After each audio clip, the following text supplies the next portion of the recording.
Good morning. Happy Monday. Oh, I think you're muted, Michael. How did that happen? Now you're back. But Say it best day of again. the week. Say it again. Best day of the week.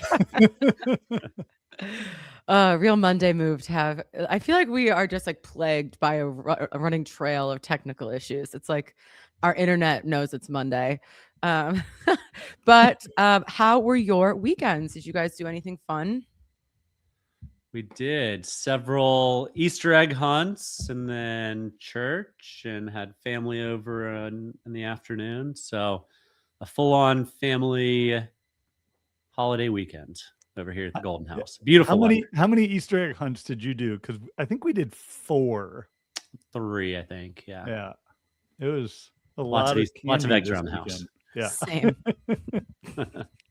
Lots of eggs around the house, Brandy? Yeah, I just did it for myself. I just filled a bunch of eggs with candy. Hey, the Easter bunny goes to everybody. So I didn't. Yeah, I had a nice Easter dinner, but no egg hunts. I did hear from a bunch of friend chats that like whose kids are all in them, like that was the activity of the weekend, obviously. So I had no plans. It was really fantastic. That's like a real rare scenario for me. Yep, it's the off weekend of Brandy's travels for those loyal listeners. She's vowed to only travel every other weekend. Yes, but I did go. I was in Sarasota last week, visiting the Prime team down there. It was so nice to be in the sun and see the team down there. So, still not. I don't know if I have one consecutive week without travel in the next like couple months. So, yeah, surprisingly, in April, I'm on the road every week. So we'll have some stuff to talk about. We will. But before we jump in, we have a special sponsor this month in April, our favorites, VRBO. VRBO has been a longtime leader in vacation rental industry. Everybody knows that, helping travelers find the perfect whole home for their stays, and usually always a host favorite, helping give hosts a lot of tools to succeed. So we're super excited to have them supporting us all month long. And so speaking of, well, kind of the opposite of support, not my best segue, but Jamie, there's a lot of chatter around travel restrictions. Yeah. So do you want to tell us what's going on there? Yeah. So our friend Bailey Schultz at Skift had this great article that came out on Friday titled "Social Media Vetting, $250 entry fees, where U.S. travel restrictions stand." And essentially it's a rundown of like everything that we were worried about at the end of last year that got implemented mostly in the course of the Big Beautiful Bill. And most of it isn't being enforced. And I think the implicit hope in the article, and right now all we have is hope, right, is that none of this stuff is going to start being implemented before the start of summer travel. As if you think travelers already have a visa fee, it's pretty expensive. And so now the extra integrity fee would add $250 per person. So it doesn't apply to a lot of the major Western European countries or Japan or and some of the richer countries. But you think, like, I've got some friends in Brazil. For them to bring a family of 4 to the U.S. this summer to watch the World Cup, it's $1,000 just in integrity fees on top of everything else. So like this could have, like, once it's implemented, a significant impact on international travel. And we're finally starting to work through some of the visa backlogs that have sort of plagued travelers wanting to come to the U.S. And if you talk to any international travelers right now, they're all worried about the social media vetting, like having to hand over your phone and the border control officer sort of scroll through and figure out what you've been posting recently. These are all things that and definitely don't scream like, please come visit the U.S. And as I said, the biggest hope right now is that, and they're going through rules, they're going through vetting, and that they just die in the vine and don't actually get implemented. I think there's this, I mean, there are a lot of other countries in the world And if I certainly would not travel somewhere to hand over my social media. So I think, we have these big events that are happening and that attract people who will come hell or high water are going to pay $4,000 a night to stay at a Spring Hill in New Jersey to watch their team play. But when we don't have those kind of events, it's like, do we want to pay $1,000 just to get the visa and then have to hand over all this information, which is super invasive and very subjective? Or do we want to take our money to Canada? Yeah. On the affordability piece, it's definitely a huge hit. And I saw an article maybe on ESPN that parking passes for the LA World Cup games are more expensive than the next World Cup tickets. So just parking are more expensive than the tickets. Yeah, That's insane. Affordability is wild. On the visa thing, we're not the only one doing this. I just booked a flight to the UK, and for the first time in my life, I had to pay, I don't know, $25, nothing in comparison to 250, but I'm having to pay just to enter the country. And, how does this look long-term, not just for the US, but all of international travel?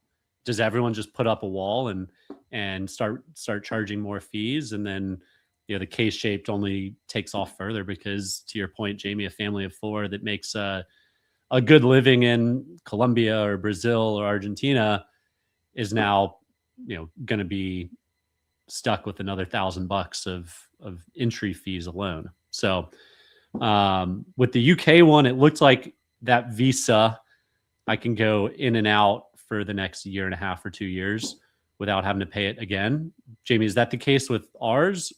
So this is in addition to, so we already charge a visa fee. So what you're paying to get into the UK is a visa fee, and that the UK put on as reciprocal because the US was now charging a visa fee for UK travelers. So that I can get, I can get behind though. But that visa does last for, I think what you said, up to like 2 years or 1.5 years. So this is, travelers are already having to pay a visa fee. This is on top of the visa fee, and just to make it that much harder to get into the US. We've talked about this in different ways, like on the state level too, when there's, or county level, when we pass these restrictions that like really hamper on the travel industry. And again, it's like, this is such an enormous part of our economy, and we are like just actively like shooting it in the face at every turn. And it's somehow the travel industry continues to like slog through, but like, it's just like, it can't be resilient forever. And when you have so many other headwinds, like I don't know. It's just going to be, I think, one of those things we look back on as like, I nominate Jamie Lane for Ministry of Tourism. Yeah. Ministry of Tourism czar, as we call it. I think, I don't think any of this stuff is going to be permanent. I think this is just a cycle. The $25 visa fee, maybe a $250 social media check, I think is probably more there to scare than to actually do anything, and maybe have people that would have suspect pasts be scared to do it. But for the rest of us, it is certainly an infringement of, I'd say rights, but it's probably the wrong term in this case. We'll see where this goes. My guess is it's not going to stick around for long, if it even gets fully rolled out and adopted. Okay, well, let's say you actually want to plan your American trip. Are you going to use Alexa to do so? Because that is... Or book your flight on Airbnb. Because that's obviously, we've made it 9 minutes and 47 seconds. So now I'm going to say the magic letters, AI. Too early. Too early. There's been a lot of talk about different, AI tools and travel and how that's going to be changing our whole industry, blah, blah, blah, blah, blah. But the next one is Alexa Plus. And I hope that someone has their Alexa turned on. Alexa, book a 4-night stay at Amonzo for Brandy.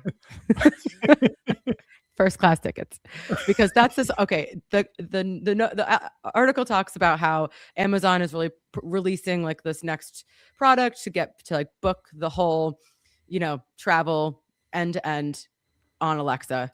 I have opinions, but I would love to hear from you guys first. I didn't know Alexa could do anything besides play Baby Shark. So, yeah, there are other features. This is a revelation for me, first and foremost. Secondly, call me crazy, but I tend to book travel more with my eyes than with my mouth. I just don't see how this can gain traction. So let me start with, I'll raise my hand and say, I admit I'm a millennial. It's okay. It's a safe space. I was born in 85. I don't feel comfortable booking flights on my phone. When I'm going and doing big trips, I pull out my laptop. Same. And I'm not even that bad. I'll book a flight from my phone for sure. Oh no, I book all my travel. I'd say international trips. If I'm just doing a flight up to New York or something, I can do that from my phone. But if I'm going out and planning a trip, like I'm pulling out the laptop, and that's where I sort of see. The next generation is going to feel way more comfortable with this, maybe than others. My boomer mom, I don't think would ever do that. But what I would say is, there are the simple trips, like maybe that trip to New York where there's one flight every hour. There's no difference in flight costs. Like I need to go out to Denver, up to New York. I know the exact time I'm leaving. I know the flight. Like just go ahead and book it for me. You're connected to all my things. Let's do it. Comments of the week, Paul. Yeah. Paul just has a bunch of emojis to Baby Shark. Great work. I was at a friend's house this weekend and he was like, "Oh, do you know the whisper function?" And I was like, "That." And he's like, "You can ask Alexa, like, tell me the time." And he did that and she whispered back, "I don't know how to help you with that." And then he's like, "Alexa, what time is it?" And she was like, "I don't like know how to help you with that." And it like something obviously needed to be like reset. But I was like, if there are like little glitches with tell me what the time is, how on earth is this system going to be like, "Yeah, Alexa, book me this trip"? I really hope this is I hope someone's listening to this on speakers and that their Alexas are going off. But like, "Alexa, book my trip to Bangkok." Like also when you have like a whole list of flights, like I can't get my head around how this works practically. And like, why double down on this? Like I'll jump it one step further and say, maybe if I can say, "Alexa, connect me with Delta, I want to fly in 2 weeks to this place. Give me a couple options." Like if I'm talking with Delta directly and not Alexa to AI search to, some other intermediary platform in booking, maybe. But I think back to my childhood and listening to my dad book a flight from a phone call, and they're going through the options. Well, what time? Oh, that's too late. What is there an earlier one? Is there a later one? And the back and forth, it just takes more time than if you just pull up a screen. So I don't know. Maybe I'm millennial, just like you, Jamie. But I do prefer to see them on a screen. On the other hand, it doesn't have to be a computer. A cell phone is just fine for me. Well, we'll see. I mean, Amazon, is trying. They talk about all the different opportunities for upsells and like all of the. I don't see how anyone is going. Like, would you have a book a home without seeing it? And then so what you have to have, like, it's going to send the link to your phone or to your computer. Like, it's making something way more convoluted than I think it needs to be. Yeah, Alexa can tell me the weather, play a song or two, tell me some terrible jokes, set a timer, but I don't know. Anything beyond that is beyond me at this point. Yeah. On the other hand, AI is a lot more important and relevant, but you get a visual aspect to it. So Yeah, I built some really like fun diagrams with Claude this weekend. I'm really Vodka and brandy, getting nerdy over here. oh yeah, really in it, really in it. But yeah, I guess we'll see what Amazon does. I feel like they are, obviously Amazon is like a leader in so many different functions, but I feel like in the AI game, like that people are using on a regular basis, they're not really, top of the pack right now. Well, in terms of top of the pack on where you would book flights, would Airbnb be the top of the pack for any of you? Would any of you think to look at Airbnb first for your next flight decision? No. I mean, I don't even look at any OTAs though. Like I use Google Flights and then I go book direct. So I don't know. I've never booked. I don't think I've ever booked a flight on using Booking, maybe Expedia a handful of times, but I don't know. Well, it doesn't apply to me because everyone knows I'm a Delta loyalist. But Jamie, you're out of Atlanta too. Probably also a Delta loyalist. Yeah, but I also see, and most of my friends and family are not loyalists, and they're using the OTAs to book flights.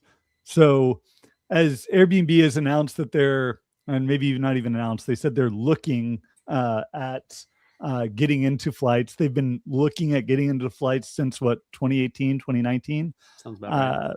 And this to me, and this was from an interview that Dennis did with Dave Stevenson at Airbnb, their chief, I think he's chief business officer now, leading strategy. This to me is them and going full court press into competing with Expedia and Booking. Booking has been trying to build the connected trip now for 10 years with varying levels of success. So is Airbnb going to earn a whole lot of revenue from this?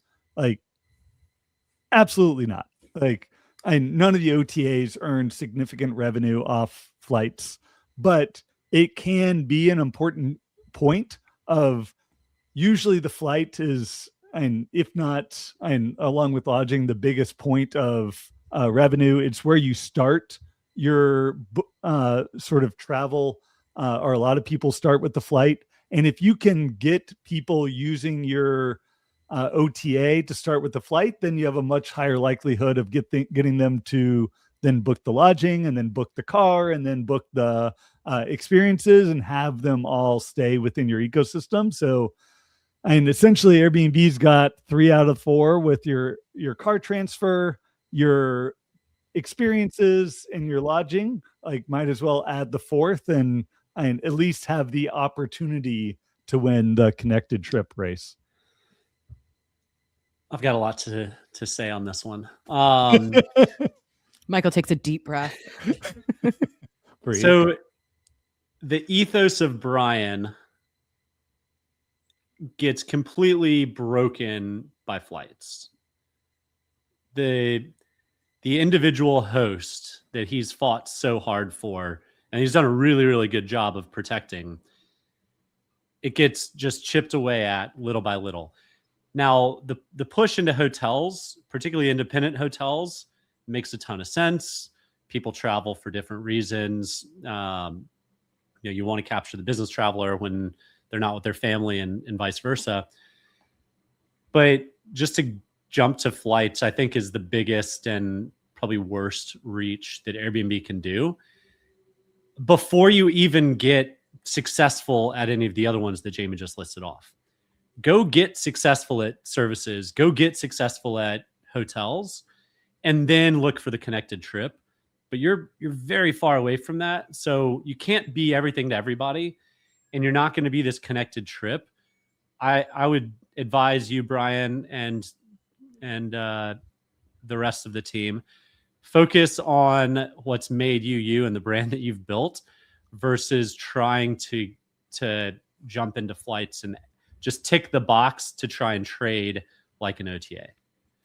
The thing is, I kind of think that flights would be more successful than experiences or services or whatever. That's something that I think is so a part of every trip, almost every trip, unless you're driving, you're getting there somehow, And that I would probably be more inclined to use. And then you have your whole itinerary all like together and it looks nice. I would be, and then your host could like automatically have your flight details, like when you're going to get in. I can see a lot of like connections there, like helping you like upselling early check-ins or late checkouts when you know that their flight is going to get in early or late or whatever.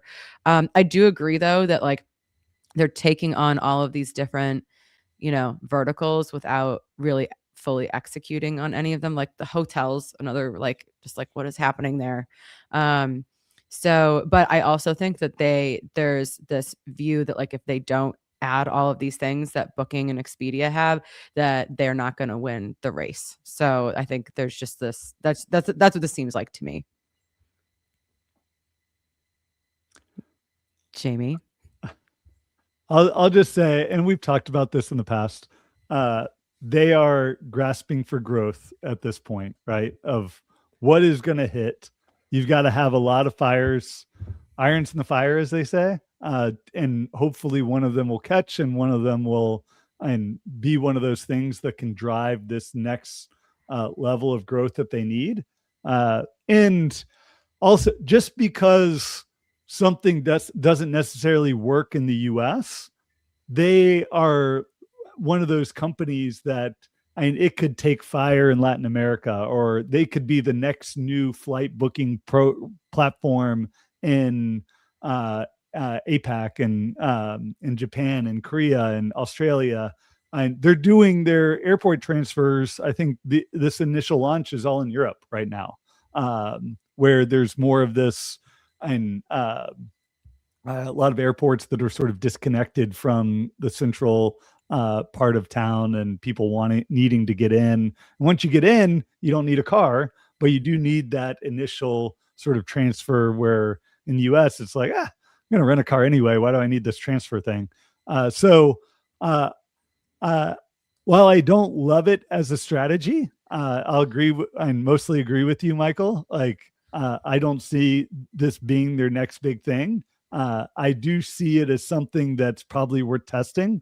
And if they can, and what I like is it doesn't say that they're going to try to build this from scratch. Like, I suspect that they're going to buy Skyscanner. Or there's lots of ways to bring in flights through B2B. And hopefully they go and partner with someone that's already doing this. Yeah, Expedia's got a great B2B program. It's really successful.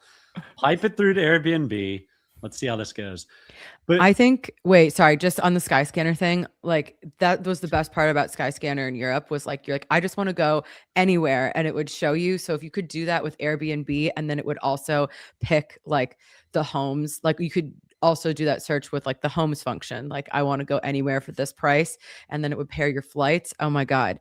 Well, college Brandy would freak out over that. Brandy, they invested $200 million several years ago for AI and have yet to roll out anything substantial there. So it could be a travel roulette. Take me somewhere. Take my me budget's somewhere. $2,000. I need flights and accommodations. Go. Honestly, it's kind of fun. So we chatted briefly on this before we went live. Nobody books all of their travel at once. And this is why the connected trip at Booking has never really taken off. And if Airbnb is pushing that direction, unless in Europe, it's pretty common to book everything at once with TUI or some travel operator. I don't even know if they're still around, but old school. You get your flight. You fly on a TUI flight to a TUI resort. It's all inclusive, and it's done. Here's your dates. Show up and drop off. But that's just not really how at least Americans travel. And I can't imagine personally sitting down and booking my flight or my trip end to end. Now, maybe they have some way of cadencing it and trying to keep drawing you in with discounts. I have seen a number of discounts come through Airbnb lately. So they are pushing into the discounting game with travelers and with hosts. So that's an interesting update. But I I don't really believe in the full connected trip either.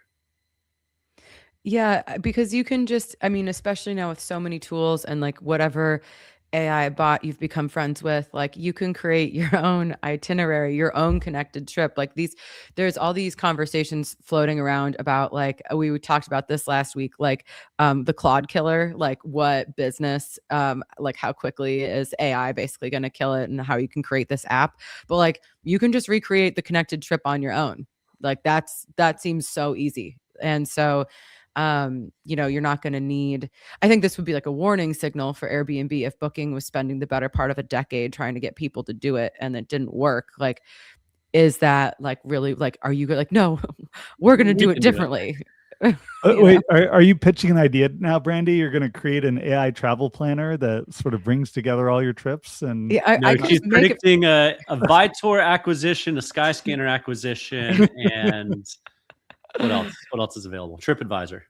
Yeah, I mean, it's just I think that this is a part around the AI conversation is like making a lot of these things that these companies are investing in that will be obsolete. And maybe there's like a certain segment of traveler that it will obviously take a longer time to permeate with. But like if people start becoming hip to like, okay, I can just ask Claude to like, put this all together, or even if you book it all yourself on different sites, but then you give all the information to Claude and it's like, oh, can you put this together in a visually nice format that I can have while I travel? Like you're just not going to need to log into Booking or Airbnb to see that. You can create your own and it will be super personalized to you.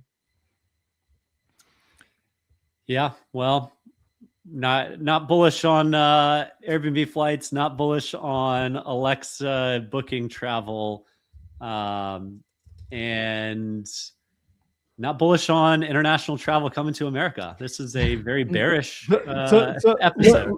Let me end with a happy note, or at least a positive note. So this wasn't on the docket, but it was a story I saw this morning on Skift. And it was essentially the UAE government preparing a big support package for the travel sector in the UAE and Dubai that is just still being hammered because of the war with U.S., Israel, and Iran. So war is still going on. I don't think and markets are feeling great that it's going to be resolved anytime soon.